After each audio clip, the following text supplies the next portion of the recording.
Linda, hi. So here we have a joint from Asda's Butcher's Selection, prepared by their master butchers. This is a joint of topside. It's British Red Tractor assured. Hooray, we like Red Tractor. We do. We love Red Tractor. I'm just going to put a bit of pepper on here, just a bit of mustard powder to just give the top a nice coating. You are a lady in beef, aren't you? Can you just explain this to me? Linda, I will. I want to be a lady in beef. Do you? Oh, we'd love to have you. Linda, we would love to have you. We set up Ladies in Beef last autumn because we're absolutely passionate about the industry. We're passionate about beef, passionate about our cows, and we really wanted to tell what we know to the wider public. I think the Red Tractor is extremely important in this country, and so many people don't actually understand what it represents. It's assurance right the way through, from farm to supermarket shelf. So it's independent assurance. It means that the animal has been produced to exceptionally high welfare standards. We care for the environment. We set out the Great British Beef Week annually around St George's Day. We just wanted to create a positive buzz about British Red Tractor beef.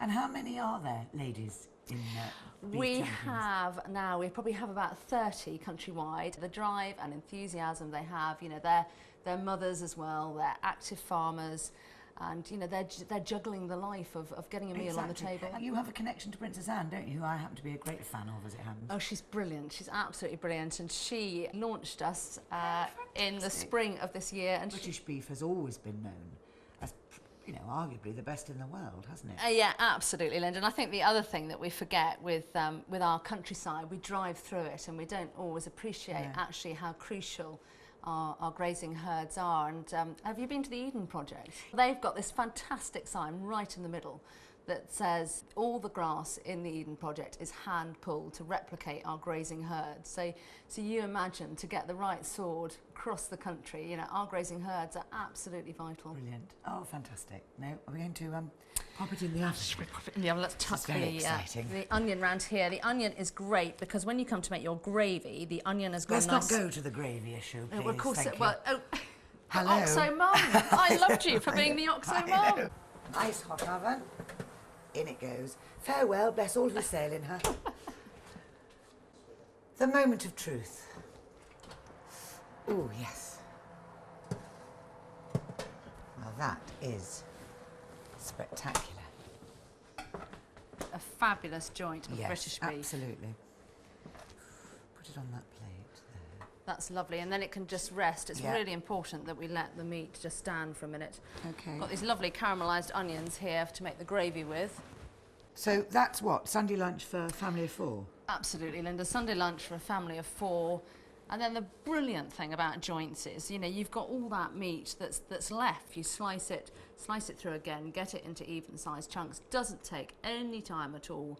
You've then got it. You can freeze it, put it in the fridge, make a cottage pie any day. There is nothing nicer than a cold roast beef sandwich. Thinly sliced roast beef, horseradish, even just cold beef on a plate with pickle and a tomato. Absolutely, or a bit of watercress in your sandwich. Lovely. Fabulous. If you haven't got a recipe book, say, and you're not au fait with other ways of cooking beef, what should we do? Well, Linda, look, go onto the Great British Beef website. There is every recipe you could ever wish to find on there. Marvellous. There, now then, look at this. Oh, it just... Isn't it? And as you go, always on the outside, this is the great thing, you know, if you've got members of the family yes, that Dad always liked the outside. Absolutely, likes the outside, and it gets pinker. Oh, another slice, absolutely fabulous. Look at that. There, now we're just nice. getting into That's perfect lovely. pink. Now, I'm going to ask you, can you give me your top tip for gravy? Well, I suppose so. This is a first. No, people, yes, I have actually got a tip, because you'd be amazed how many people think, just go and put water in there.